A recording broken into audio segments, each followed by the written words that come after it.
കഴിഞ്ഞ വീഡിയോയിൽ നമ്മൾ ADHD എന്താണ്, അതിന്റെ ലക്ഷണങ്ങൾ എന്തൊക്കെയാണ് എന്നുള്ളതാണ് കണ്ടത്. എന്നാൽ ഇന്ന് ADD എന്താണ്, അതിന്റെ ലക്ഷണങ്ങളെ പറ്റിയാണ് നമ്മൾ ഡിസ്കസ് ചെയ്യുന്നത്. ADD എന്ന് പറയുന്നത് അറ്റൻഷൻ ഡെഫിസിറ്റ് ഡിസോർഡർ ആണ്.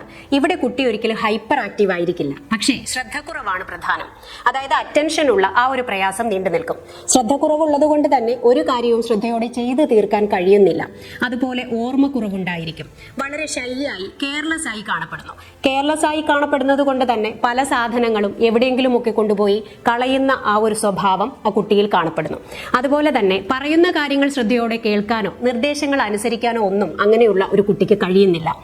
ADDയുടെ ലക്ഷണങ്ങൾ ഇതൊക്കെയാണെങ്കിലും 16 വയസ്സിന് താഴെയുള്ള ഒരു കുട്ടിക്ക് അശ്രദ്ധയുടെ 6 അതിലധികമോ ലക്ഷണങ്ങൾ ഒരു 6 മാസത്തിലെങ്കിലും തുടർച്ചയായി കാണപ്പെടുന്നുണ്ടെങ്കിൽ മാത്രമാണ് ADDയുടെ രോഗനിർണയം നടത്തുന്നത്. ഹൈപ്പർ ആക്റ്റീവ് ആയിരിക്കില്ല എന്നുള്ളതാണ് പ്രധാനം.